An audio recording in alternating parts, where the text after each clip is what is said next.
Hi guys, I'm about to read. I told you I would. The Adventures of Sherlock Holmes. And I really enjoy this. I like mysteries. I like Sherlock Holmes, and I really enjoyed watching Elementary. I'm so sad it's over, but I'll start it all over again soon and watch it because that's what I do. Um, I'm gonna read, but I just want to let y'all know that I may have a guest tomorrow. Gotta watch and see. See who it is. See if it works out that she gets to, yeah, just watch and see. So here we go. It's called A Scandal in Bohemia. To Sherlock Holmes, she is always the woman. I have seldom heard him mention her under any other name. In his eyes, she eclipses and predominates the whole of her sex. It was not that he felt any emotion akin to love for Irene Adler. All emotions, and that one particularly, were abhorrent to his cold, precise, but admirably balanced mind. He was, I take it, the most perfect reasoning and observing machine that the world has seen. But as a lover, he would have placed himself in a false position. He never spoke of the softer passions, save with a jib and a sneer. They were admirable things for the observer, excellent for drawing the veil from men's motives and actions. But for the trained reasoner to admit such intrusions into his own delicate and finely adjusted temperament was to introduce a distracting factor which might throw a doubt upon all his mental results. Grit in a sensitive instrument, or a crack in one of his own high-power lenses, would not be more disturbing than a strong emotion in a nature such as his, and yet there was but one woman to him, and that woman was the late Irene Adler, of dubious and questionable memory. I had seen little of Holmes since the singular chain of events which I have already narrated in a bold fashion under the heading The Sign of the Four. My marriage had, as he foretold, drifted us away from each other. My own complete happiness and the home-centered interests which rise up around the man who first finds himself master of his own establishment were sufficient to absorb all my attention, while Holmes, who loathed every form of society with his whole Bohemian soul, remained in our lodgings in Baker Street, buried among his old books and alternating from week to week between cocaine and ambition, the drowsiness of the drug and the fierce energy of his own keen nature. He was still, as ever, deeply attracted by the study of crime, and occupied his immense faculties and extraordinary powers of observation in following out those clues, and clearing up those mysteries which had been abandoned as hopeless by the official police. From time to time I heard some vague account of his doings, of his summons to Odessa in the case of the Trepoff murder, of his clearing up of the singular tragedy of the Atkinson brothers at Trincomalee, and finally of the mission which he had accomplished so delicately and successfully for the reigning family of Holland. Beyond these signs of his activity, however, which I merely shared with all the readers of the daily press, I knew little of my former friend and companion.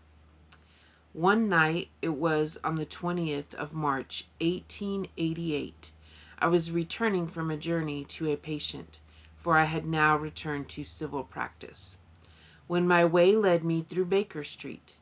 As I passed a well-remembered door which must always be associated in my mind with my wooing and with the dark incidents of the study in scarlet, I was seized with a keen desire to see Holmes again, and to know how he was employing his extraordinary powers.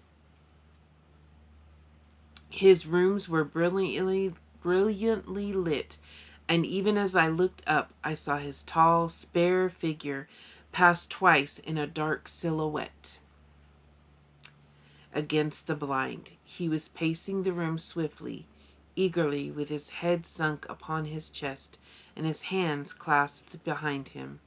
To me, who knew his every mood and habit, his attitude and manner told their own story. He was at work again. He had risen out of his drug-created dreams and was hot upon the scene of some new problem. I rang the bell and was shown up to the chamber which had formerly been, in part, my own. His manner was not effusive. It seldom was, but he was glad, I think, to see me.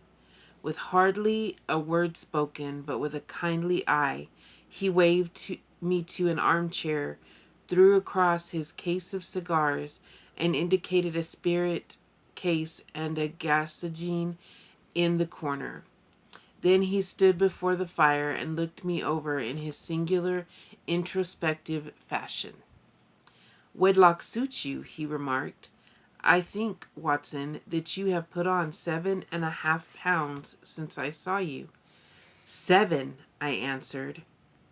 "Indeed, I should have thought a little more, just a trifle more, I fancy, Watson. And in practice again I observe you did not tell me that you intended to go into harness." "Then how do you know?" "I see it, I deduce it. How do I know that you have been getting yourself very wet lately, and that you have a most clumsy and careless servant girl?" "My dear Holmes," said I, "this is too much. You would certainly have been burned had you lived a few centuries ago.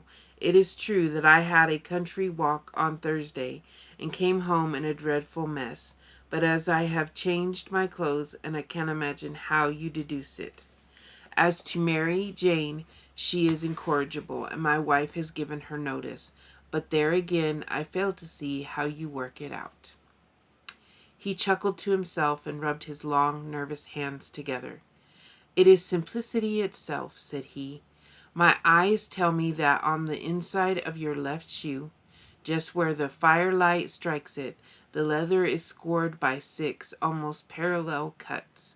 Obviously, they have been caused by someone who has very carelessly scraped round the edges of the sole in order to remove crusted mud from it.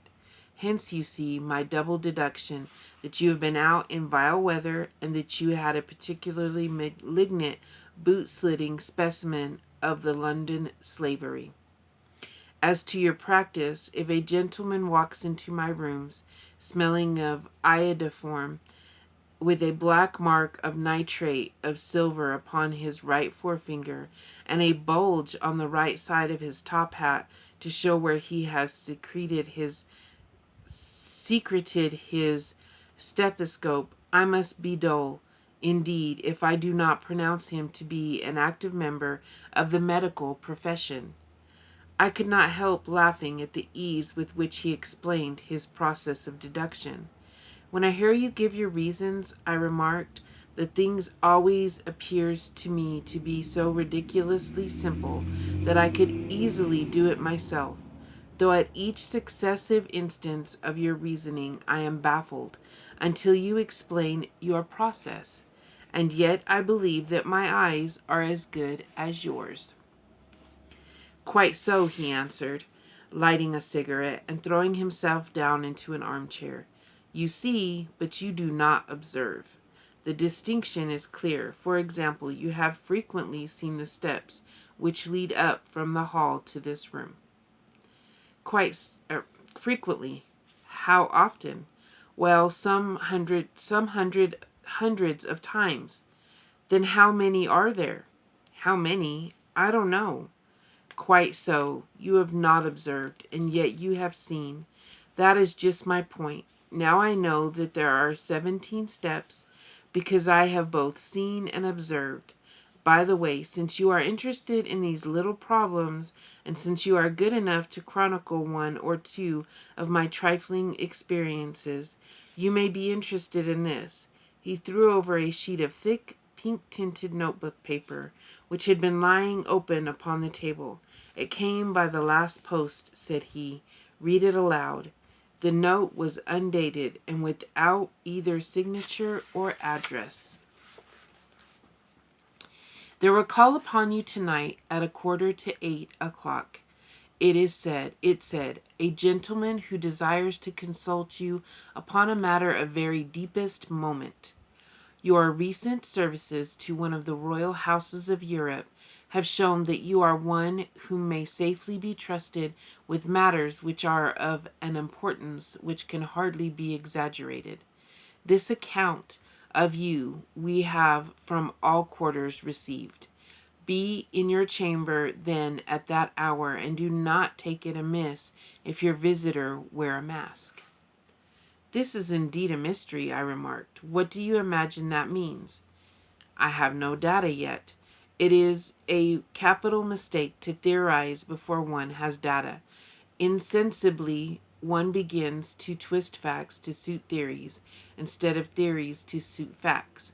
But the note itself, what do you deduce from it? I carefully examined the writing and the paper upon which it was written. The man who wrote it was presumably well-to-do.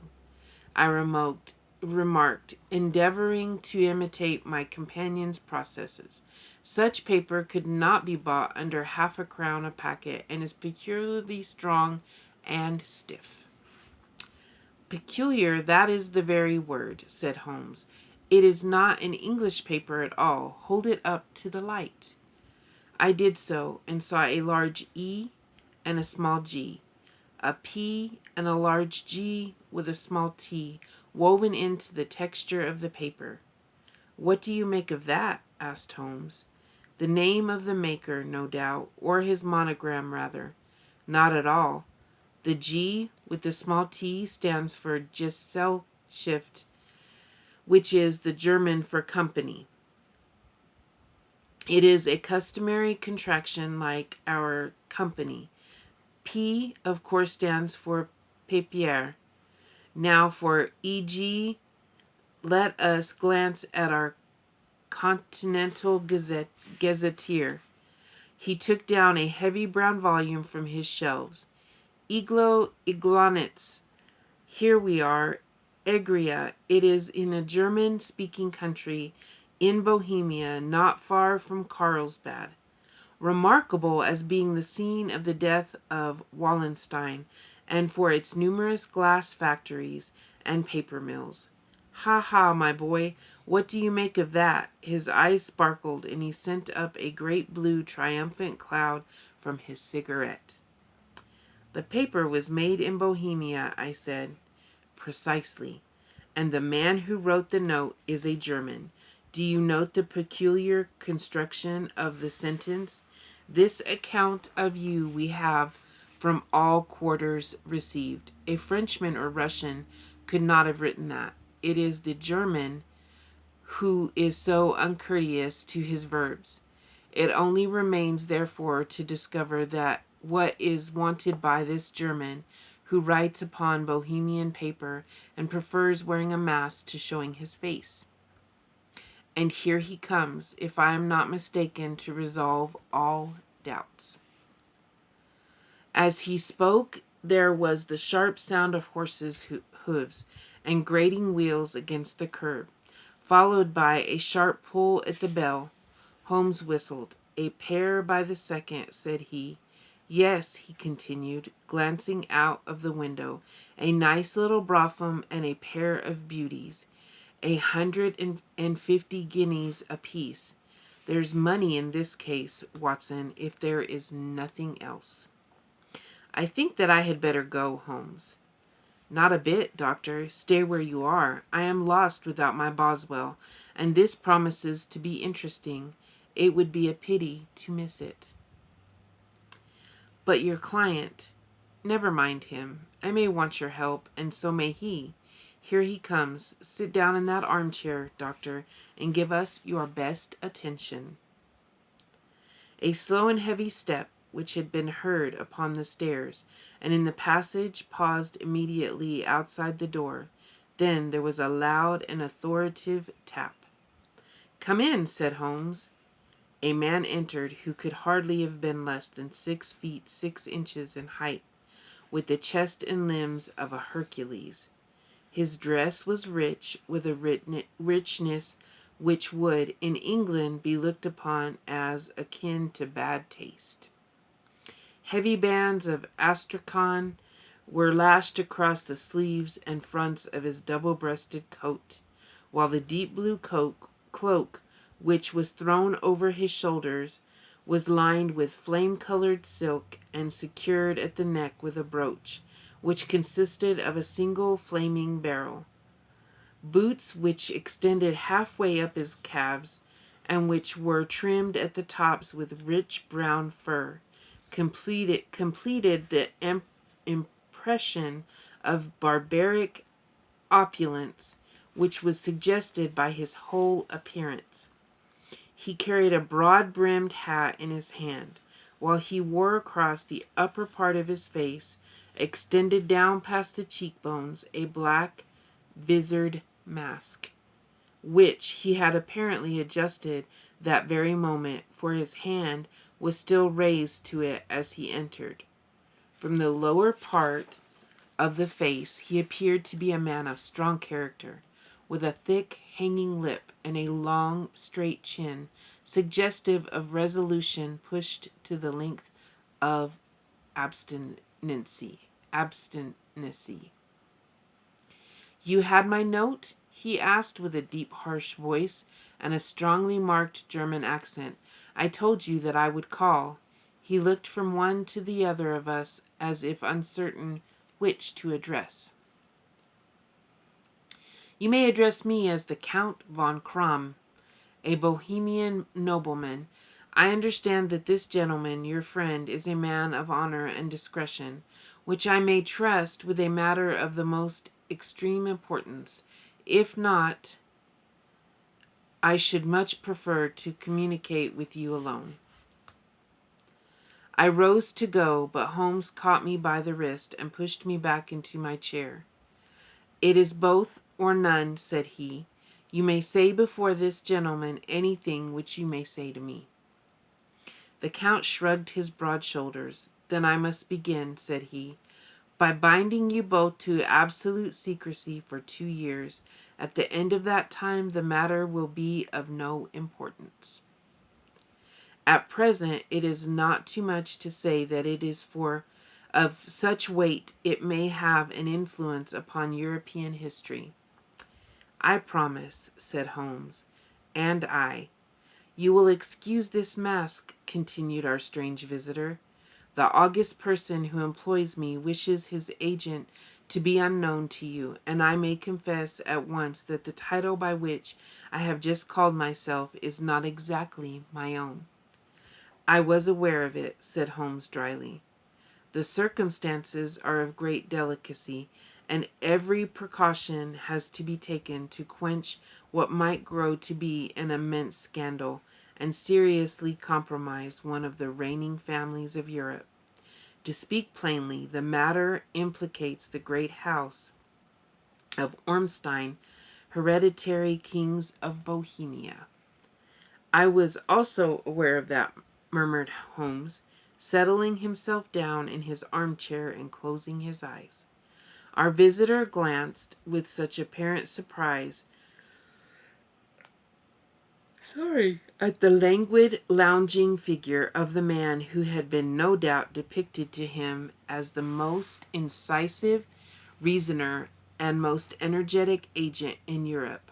Holmes slowly reopened his eyes and looked impatiently at his gigantic client. "If your Majesty would condescend to state your case," he remarked, "I should be better able to advise you."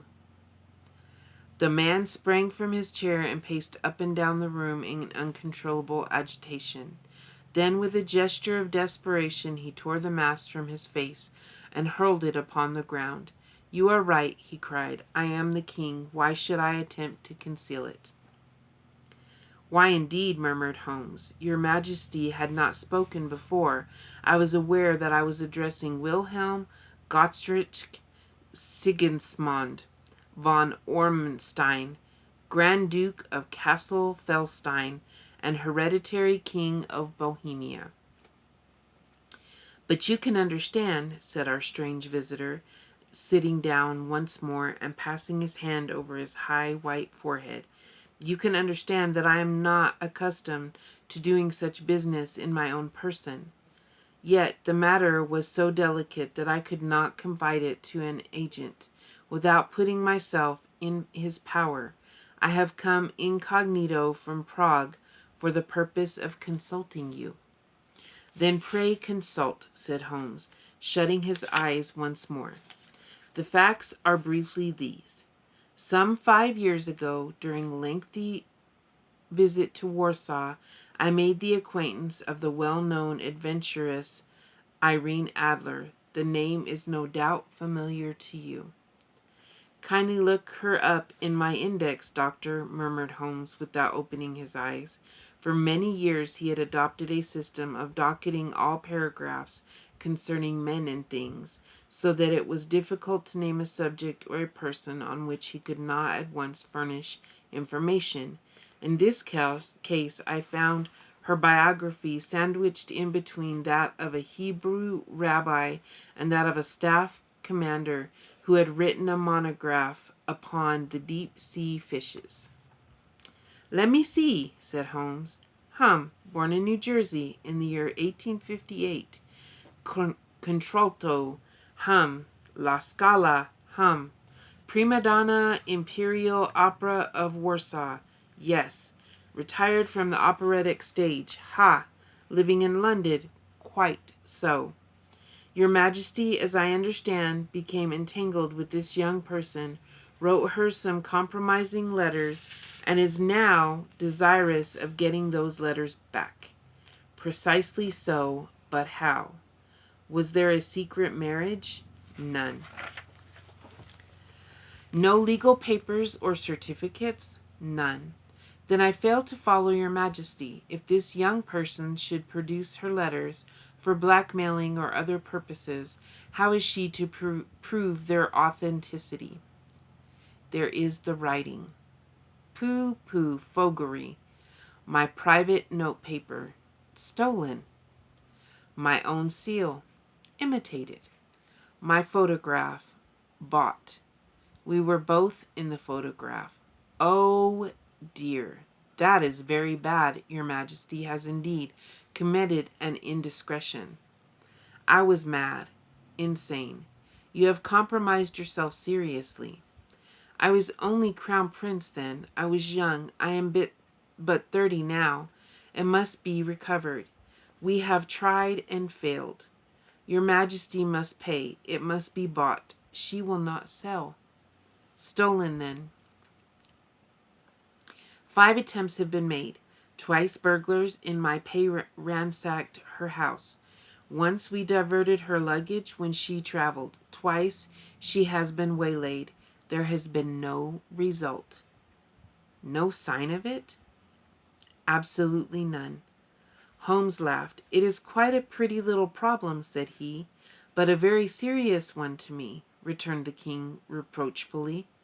Very indeed. And what does she propose to do with the photograph?